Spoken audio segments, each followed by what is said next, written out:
A paz do Senhor, meus irmãos. Vamos estar fazendo esse vídeo aqui sobre Êxodo, entendendo a significância desse livro, o quão importante é esse livro. E vamos fazer em algumas partes, não vai ser possível fazer esse estudo todo num vídeo só, porque eu acho que vai ficar muito extenso, são 40 capítulos nesse livro, eu acho que vai ficar muito extenso. Então a gente vai dividir talvez em 2 partes, 3 partes, mas hoje o objeto de estudo de hoje nós vamos sair ali do capítulo 1 até o final do capítulo 12, desde o chamado ali de Moisés até a saída do povo ali do Egito, atravessando ali o Mar de Juncos, o Mar Vermelho e a chegada no deserto de Parã. Então nós vamos estar falando nesse momento aqui sobre isso. Então a gente vai iniciar aqui falando sobre o porquê o nome Êxodo, por que tem esse nome de Êxodo. Então uma das razões das quais não tem esse nome Êxodo é justamente porque o povo começou a peregrinar nesse tempo. Existe um longo caminho até o povo de fato chegar ao Êxodo, sair da terra do Egito em direção ao deserto. Isso leva 12 capítulos para acontecer. Então a gente tem aqui nesse momento, o povo ele começa a se multiplicar nas mãos de José. Jacó teve 12 filhos, um desses filhos foi José, que se tornou então, no final ali, teve 2 filhos, Efraim e Manassés. Efraim se tornou o seu primogênito, assumindo o lugar de Rúben e Simeão, como Crônicas 5 vai dizer, 1 Crônicas capítulo 5, versículo 1 e 2, ele herda a primogenitura de Rúben e de Simeão, uma vez que Rúben profanou o leito de Jacó, se deitando com a mulher dele, e Simeão, juntamente com Levi, eles encabeçaram uma matança muito grande na terra de Siquém, quando esse homem chamado Siquém, de alguma forma, abusou da sua irmã Diná, estuprou a irmã Diná, e quando ele estupra a irmã ali de Simeão e Levi, eles vão e operam uma grande matança naquela terra, matando o pai de Siquém, que era o rei Amor, matando todos os homens daquela terra, e por conta disso eles perdem a primogenitura, por conta dessa matança eles perdem a primogenitura.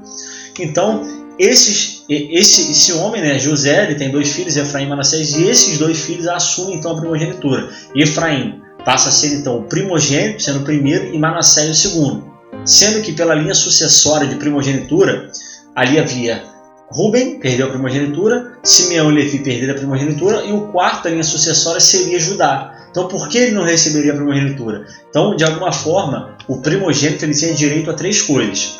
A primeira delas, a 3 direitos. A primeira delas era usar o nome do pai, que é o que Efraim vai passar a usar. Não é à toa que quando lá na frente, lá em 1 Reis, o reino de Israel ele for dividido, o reino de cima, ou seja, o reino do norte, ele vai também se chamar reino de Efraim, ou casa de Efraim, porque esse homem, que vai se tornar futuramente uma tribo, ele vai ter o direito a usar o nome do seu pai. Lembrando que o nome de Jacó foi trocado de Jacó para Israel. Então, essa tribo, no caso, a tribo de Efraim, vai ter o direito de usar o nome de Israel. Por isso que vai ser chamado Reino de Israel, e o Reino de Baixo, conhecido como Reino do Sul, vai se chamar Reino de Judá. É por essa razão, inicialmente. Então, outro direito que o primogênito tinha era o direito da dupla porção da herança.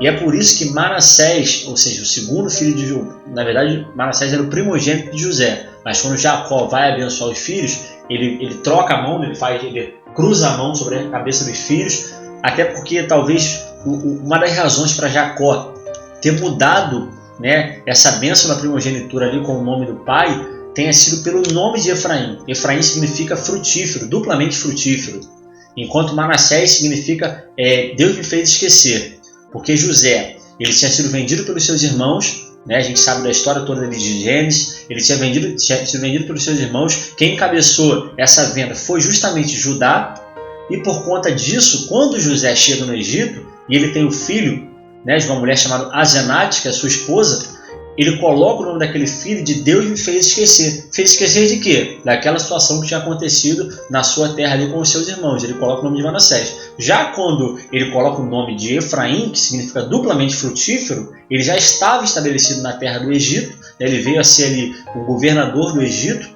veio a ser ali depois do faraó, ele era o maior homem ali. Ele tinha o anel de selar do faraó, ele podia tomar decisões ali no Egito. Então Deus multiplicou muito o reino ali, né, o governo de José sobre o Egito, e por isso, por conta dessa situação, ele coloca o nome do seu segundo filho de Efraim, que significa frutífero. Então na hora de Jacó dar a bênção, quem ele escolheria? O Deus me fez esquecer ou o frutífero? Uma vez que existia uma promessa sobre Jacó, que dele, né, viria uma grande nação, né? Lá quando Deus dá a promessa a Abraão, que ele seria pai de multidões, e essa promessa passa então para Isaac, de Isaac passa para Jacó, e Jacó deveria continuar essa promessa. Então quem ele abençoaria para ser uma grande nação? Efraim, que é o frutífero, ou Manassés? E é por isso que ele abençoou Efraim então, no lugar de Manassés.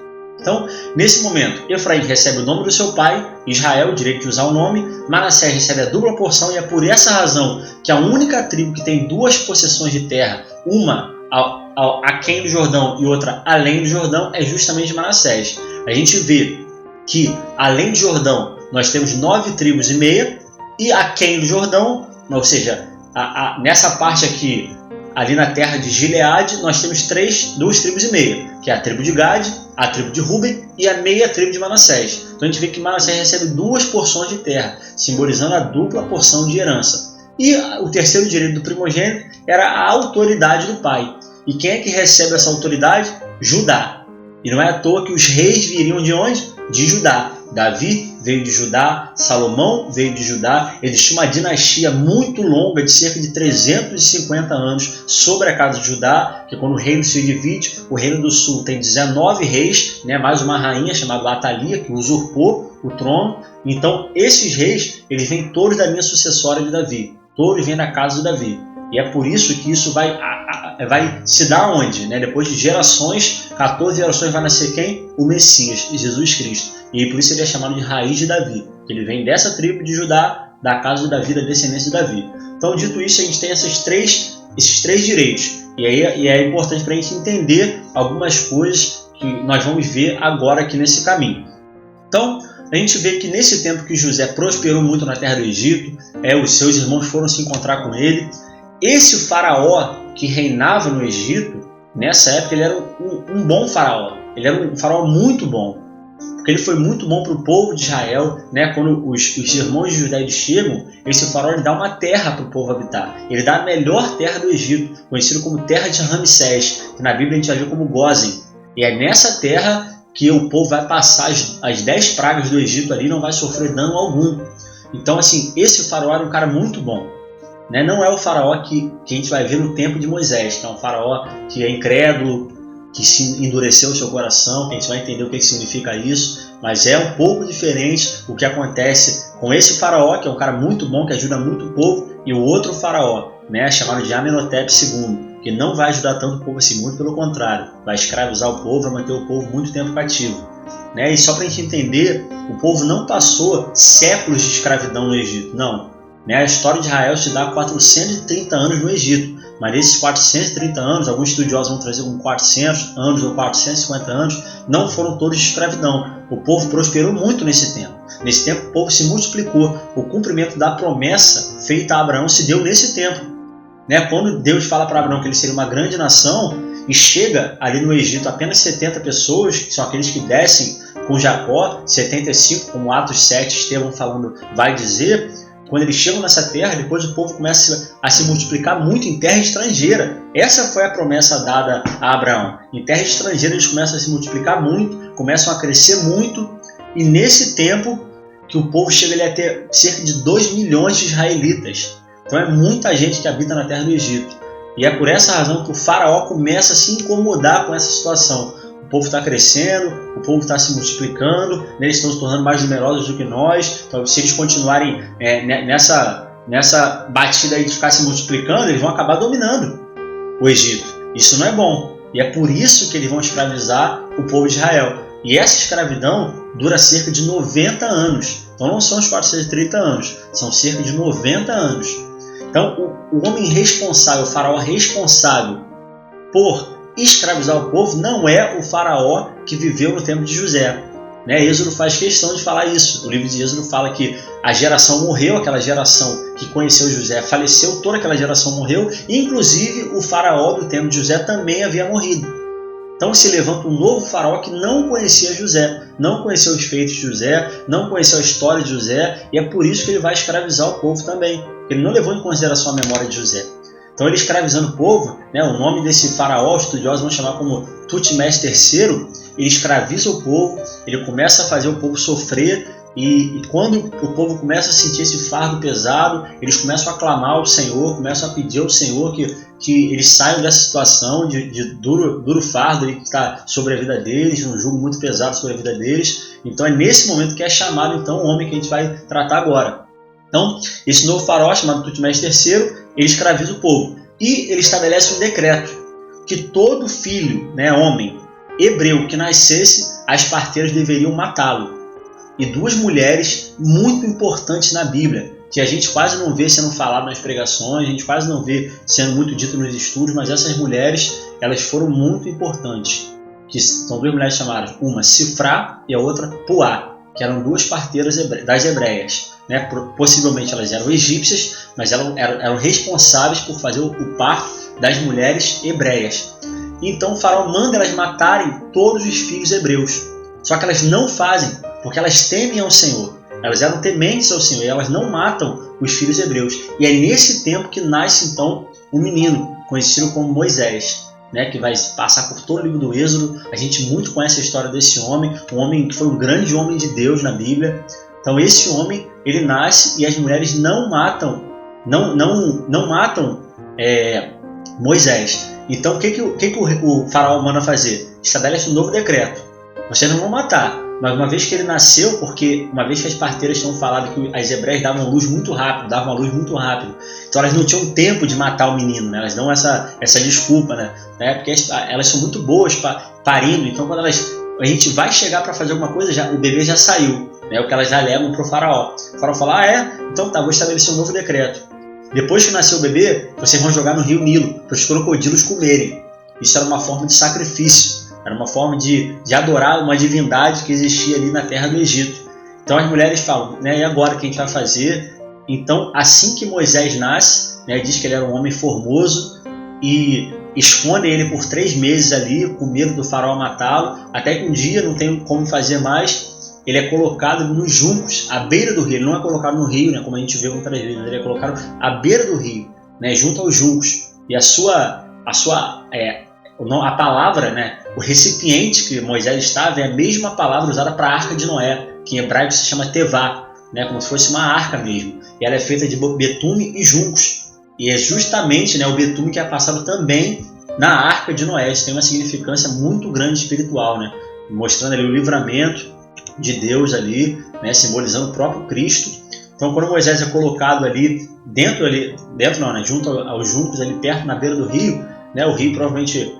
A filha do faraó, ela vai se banhar junto ali com as suas donzelas, e quando ela está se banhando, ela avista, né, aquele bebê chorando, ela ouve aquele bebê chorando, então ela recolhe aquele bebê dali, leva para dentro do palácio, e nesse momento ela não sabe muito o que fazer, se ficaria com o bebê ou não.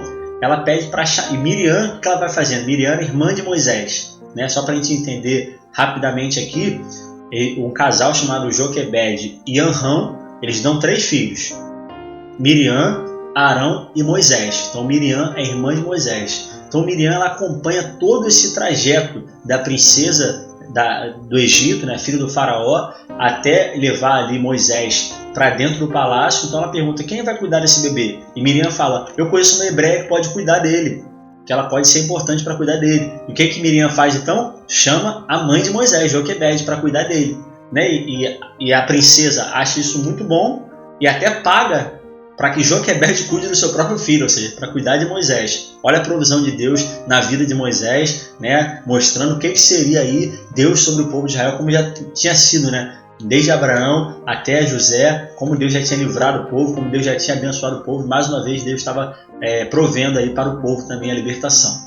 E nesse momento então Moisés começa a crescer ali na casa ali, do faraó, e Atos vai falar que ele era poderoso em obras e palavras. Então ele aprende toda a estratégia, toda a expertise de guerra, ele se torna um grande guerreiro, né? Muitos dizem que a guerra que aconteceu entre o Egito e a Etiópia, na qual o Egito dominou a Etiópia, o responsável, né, pela conquista, pela vitória do Egito sobre a Etiópia foi Moisés, né? Flávio Josefo, no livro História dos Hebreus, ele vai falar isso. Então Moisés era realmente um grande guerreiro, um grande general de exército. Ele não era essa pessoa iletrada que às vezes a gente vê, que ele era pesado de palavra, porque ele era gago, porque ele não sabia falar. Não é bem isso, a gente vai entender que isso não é assim. Na verdade, Estevão, lá em Atos 7, talvez o melhor resumo do Velho Testamento que exista na Bíblia, esteja em Atos capítulo 7, vai dizer isso, que ele era poderoso em obras e poderoso em palavras. Então Moisés não era alguém que não conhecia ali as leis, que não conhecia a estratégia, ele conhecia, e ele era muito bom nisso. E nesse momento então, Moisés nasce, cresce, né, fica ali forte dentro do palácio, ele se torna um grande homem, até que um dia ele encontra um egípcio maltratando, né, batendo ali no israelita, e ele sendo israelita não poderia admitir isso, e ele tenta apaziguar aquela situação, mas o egípcio está inflexível quanto à situação, e Moisés vai e mata aquele egípcio e enterra ele na areia. Nisso ele, com medo ali, né, ele se esconde, e no dia seguinte ele está passando pelo caminho e vê dois israelitas brigando, e diz também que ele tenta apaziguar aquela situação, e o israelita vira para ele e fala assim: por acaso você vai nos matar como matou aquele egípcio ontem? Então ele achou que ninguém tinha visto que ele tinha matado o egípcio, mas na verdade ele tinha sido visto. E por conta desse temor que ele teve, né, ele ficou com medo, né, de alguém entregar ele, de alguém falar para o faraó que ele tinha matado o egípcio. E por conta disso, o que ele faz? Ele foge. Ele foge para onde? Para a terra de Midian. Existia a terra dos midianitas, que era muito próximo ao Egito. Então, quando ele vai para essa terra, lembrando que Midian, esse povo midianita, é um povo que veio de Abraão. Né? Abraão ele se casou teve 3 mulheres, né? São muito importantes para nós, que foi Sara, né, a mulher que deu origem a Isaac, o filho da promessa. Ele se casou com uma concubina egípcia chamada Agar, que deu origem a Ismael, né, que futuramente vai dar origem aos nabateus, aos árabes, e teve também uma outra mulher depois da morte de Sara, que foi Quetura. Quetura deu alguns filhos para Abraão, e um desses filhos era Midian. Midian deu então origem aos povos midianitas. Então, todos esses povos que circundam Israel, eles têm alguma origem na família de Abraão. Né? As filhas de Ló vão gerar 2 filhos nele ali, que é Amon e Moabe, ou Loami, vão dar origem aos Amonitas e os Moabitas. Edom, que veio de Esaú, né? Ele deu origem ali aos Edomitas, uma vez que ele teve um filho chamado Elifaz se casa com uma mulher chamada Tímina, e eles têm ali um filho chamado Amaleque, que dá origem ao povo amalequita. Então a gente tem os Edomitas, que vêm de Esaú, e os amalequitas também, que vêm ali de Esaú, da descendência de Esaú. Então esses povos que circundam ali Israel, todos têm origem ali na genealogia ali de Abraão. Então ele foge para Midian, e nesse caminho que ele foge para Midian, ele se coloca sobre um poço, né? Está ali num poço, e vê 7 mulheres ali no poço. Né? Não sei se as 7 estavam ali, mas diz, né, que um sacerdote de Midian tinha 7 filhas, e alguns homens tentam importunar essas mulheres, tentam fazer alguma coisa com essas mulheres, e Moisés ele defende essas mulheres. E ele defende essas mulheres para que elas possam pegar água no poço, e após isso as mulheres se despedem dele, vão para casa. Quando essas mulheres chegam em casa, elas falam para o pai dela, que é um sacerdote chamado Jetro, né, que Crônicas vai trazer também como Reuel. São esses 2 nomes que a gente vê na Bíblia. E ele fala: por que vocês liberaram o homem? Por que eles não trouxeram ele para comer com a gente? Então essas mulheres vão, encontram Moisés de alguma forma e chamam ele para casa. E quando ele chega em casa, ele decide habitar com aquele homem ali em Midian. Ele fica ali na casa então em Midian, habitando com Jetro, e Jetro dá uma filha dele para Moisés, que se chama Zípora, que vem a ser mulher de Moisés. E após isso, Moisés então ele tem 2 filhos, um chamado Gerson e outro chamado Eliezer, ou Eliezer. Ele tem esses 2 filhos ali dessa mulher chamada Zípora. Então ele habita 40 anos no Egito, e agora ele vai habitar mais 40 anos em Midian. Até que um dia, né, ele está ali apacentando as ovelhas, ele está ali com seu rebanho, passeando com seu rebanho, e ele chega ali até o Monte Sinai, né, o Monte Horebe. Né, na verdade é uma cordilheira de montes. Né? Então às vezes as pessoas confundem esse nome, mas só para que a gente entenda, né, o Monte Horebe vem do hebraico, chamado Monte de Deus. E o nome Sinai vem do grego, também Monte de Deus. Então, a gente tem essas duas nomenclaturas aí que a gente conhece pelo monte ali, mas ambas querem fazer referência ao mesmo monte. E a gente também tem um nome chamado em árabe, né, chamado Jebal Musa, que significa Monte de Moisés, que é uma origem árabe ali que uma vez que a religião ali, Abraão, deu origem às 3 principais religiões monoteístas, né, o islamismo, o cristianismo e o judaísmo, então os árabes também honram, né, a vida de Moisés. E então essa história continua, Moisés chega nesse monte, e quando Moisés chega nesse monte tem aquele episódio muito famoso, no chamado de Moisés. E o chamado de Moisés se dá como? Ali através da sarça ardente, quando Deus aparece para ele, chama ele para libertar o povo, né? Ele fala, eu ouvi os clamores do povo, chegou até os céus o clamor do povo, o povo tem sido oprimido com uma dura escravidão, e você vai ser o homem que eu vou usar para libertar o povo das mãos do faraó e dessa escravidão. Então, quando o Moisés ouve isso, ele fica com muito medo. E é por essa razão que ele vai falar, mas Senhor, por que eu? Né? Eu sou pesado de língua, ele começa a dar um monte de desculpa. Deus fala assim, não, eu vou ser contigo. Ele fala, mas eu não sei falar na frente do povo. Não, coloca o Arão, teu irmão, para ser o teu porta-voz. Mas isso, ele começa a dar várias desculpas. Né? Mas Deus chama ele ali e dá 3 sinais para ele. Ele mostra, faz a vara se tornar em serpente. Ele vai dando vários sinais. Depois ele coloca a mão sobre o peito e a mão fica branca de lepra. Ele faz vários sinais ali para que Moisés veja que Deus é com ele. Ele fala, mas Senhor, quando eu chegar diante do povo e falar que o Senhor vai libertar o povo, eu que ninguém, né, sou um Zé Ninguém, né? Na verdade ele não era, mas ele se intitula assim nesse momento, né, falando, dando essas desculpas todas. O que eu vou falar para o povo que o Senhor é? Aí Deus fala para ele assim, diz ao povo que eu sou. Né? Existe um escritor chamado Oscar Wilde, né, que diz que definir é limitar. E uma das razões por que Deus fala isso para ele, eu sou, é justamente para não limitá-lo. Ou seja, eu sou o quê? Eu sou a videira verdadeira, eu sou a ressurreição e a vida, eu sou o pão que desceu do céu. O que eu sou? Então, quando ele fala eu sou, ele não está se limitando. Ele não está falando eu sou a divindade do mar, eu sou a divindade da fertilidade. Não, ele é tudo. Ele é tudo. Por isso ele se intitula o eu sou. Então, quando ele fala, Moisés vem e fala isso para o povo, ele fala, olha só, Deus veio falar comigo, aconteceu isso, e o povo então fica muito animado, pô, a gente vai ser liberto, a gente vai finalmente sair das mãos do faraó, a gente vai sair dessa escravidão, finalmente a gente vai sair dessa tormenta, né? E ele chega para falar então com o povo se anima, e após ele falar com o povo, ele vai falar com quem? Vai falar com o faraó. E quando ele chega para falar com o faraó, que nessa época já não era mais Tutmés III, mas era um homem chamado Amenhotep II, quando ele chega para falar com o faraó tem o seu coração endurecido. E a gente ouve muito falar isso na Bíblia, né? E Deus endureceu o coração do faraó. E a gente pensa, caraca, mas é injusto, né? Pô, não tá certo isso. Deus endurecer o coração de faraó, aí realmente o faraó nunca vai libertar o povo. Mas quando a gente estuda um pouco mais, a gente começa a ver as fontes do hebraico, a gente começa a entender o que está acontecendo, outros textos da Bíblia, né? Porque a Bíblia em nenhum momento ela se contradiz, muito pelo contrário, ela vai se reafirmando o tempo todo. E desde o no princípio de Gênesis até o amém de Apocalipse, tudo na Bíblia aponta para Cristo, tudo na Bíblia é importante, nada pode ser perdido. Né? Quando a gente lê Levítico, tudo aquilo tem um significado. E quando ele chega para falar com o faraó, que a Bíblia fala que o coração de faraó se endureceu, na verdade Deus ele não introjetou incredulidade dentro do coração de faraó. Não. O confronto da palavra de Deus com o coração duro só faz esse coração se embrutecer, ficar mais duro. Porque aquele é como se eu jogasse a palavra no solo rochoso. É justamente isso, a palavra ela não vai frutificar, a palavra ela não vai penetrar nesse solo, a palavra ela não vai dar frutos, ela não vai crescer, aquela planta ela não vai crescer. E é o que acontece, o confronto da palavra de Deus com um coração duro que mostra o endurecimento do faraó em relação às palavras de Moisés. E Deus não introjetou incredulidade dentro do coração do faraó, mas o faraó se endureceu com a palavra de Deus. E é isso que quer dizer isso na Bíblia.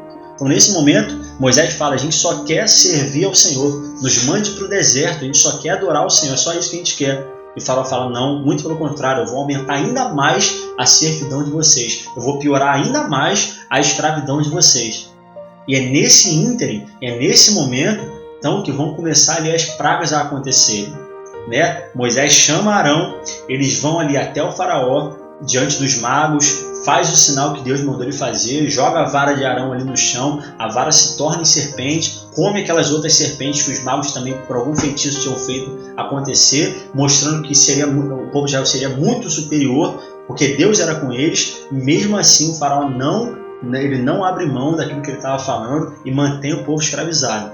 E é nesse momento então que vão começar as 10 pragas do Egito, que a gente tanto conhece. E por que essas pragas? Por que a água do Nilo se tornar em sangue? Por que os gafanhotos? Por que os piolhos, as úlceras? Cada uma dessas pragas tem relação com uma divindade do Egito.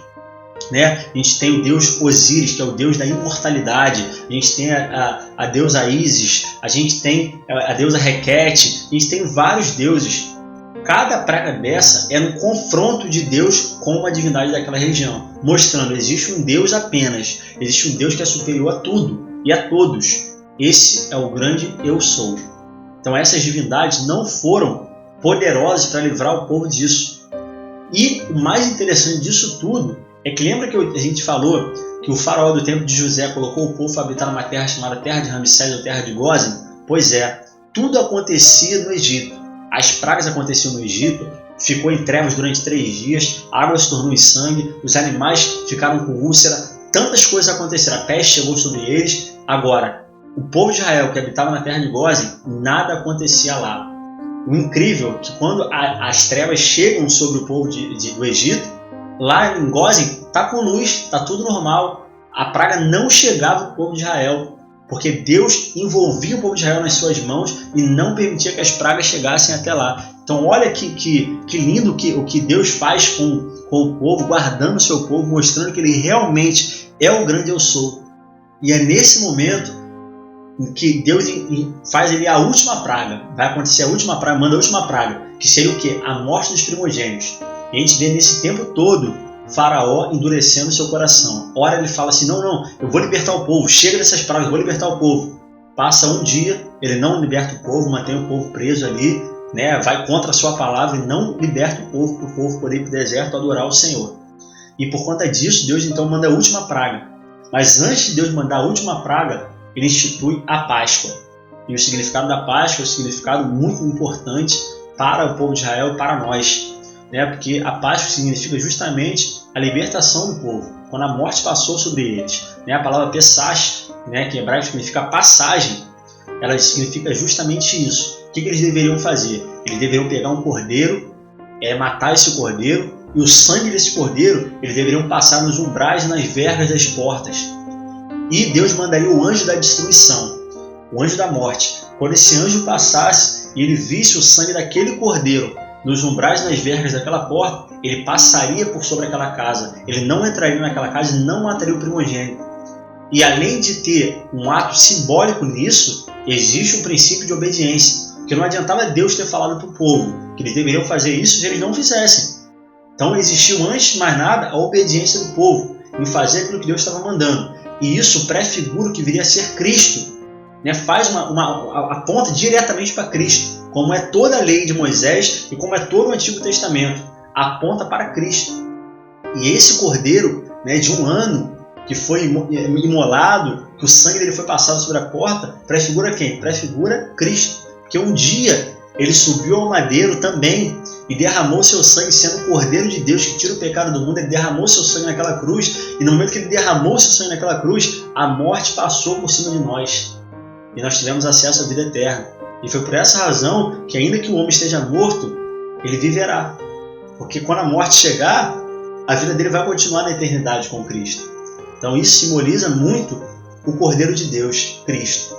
Então isso tem esse significado. E após eles fazerem isso, passarem o sangue nos umbrais, nas vergas das portas, o anjo da destruição vem, ele mata todos os primogênitos, exceto dos israelitas que tinham passado o sangue nas portas. Ele mata inclusive o primogênito de quem? O primogênito do faraó, Amenhotep II.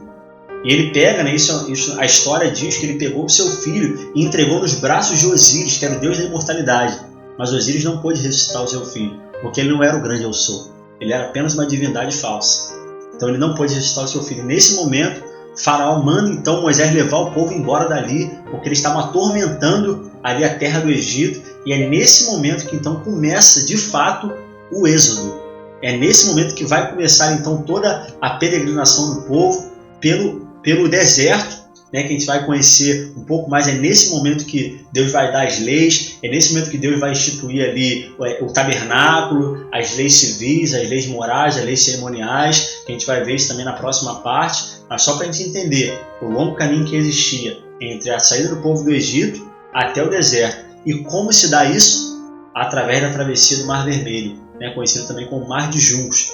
Moisés ele chega ali na beira do mar, com seu cajado na mão, ele estende as mãos para cima. Nesse momento que ele estende as mãos para cima, o mar se abre, e não é algo que ele estendeu e o mar se abriu, não foi assim. Diz que soprou um vento oriental durante toda a noite e as águas se separaram, e o povo foi passando por dentro daquelas águas. E quando o povo estava passando por aquelas águas, Faraó novamente, acho que ele não tinha entendido ainda quem Deus era, quem era o grande eu sou, seu coração duro, ele vai ali e manda os seus guerreiros irem atrás dos israelitas. E diz que eles chegam ali também, dentro do Mar Vermelho, dentro do Mar de Juncos, à procura ali dos israelitas para matá-los, de novo tentando matá-los, né? E quando eles chegam ali, diz que as águas se fecham. As águas se fecham e matam todos os egípcios, inclusive o faraó. E ali, essas armas que eles estavam usando, elas são levadas até a beira do mar, e com essas armas que o povo de Israel vai poder guerrear futuramente contra os amalequitas, naquela guerra famosa em que Moisés está com seus braços estendidos, e quando seus braços estão estendidos o povo prevalece, quando seus braços abaixam o povo perece nas mãos dos amalequitas. Então, nesse momento que eles atravessam o Mar Vermelho, passam pelas águas, atravessam as águas, começa ali então a passagem pelo deserto em direção à Terra Prometida. Mas isso vai ficar para a próxima parte do nosso vídeo. Espero que os irmãos tenham sido abençoados com esse vídeo e que a graça e a paz do Senhor estejam sobre a vida de vocês. Amém, meus irmãos.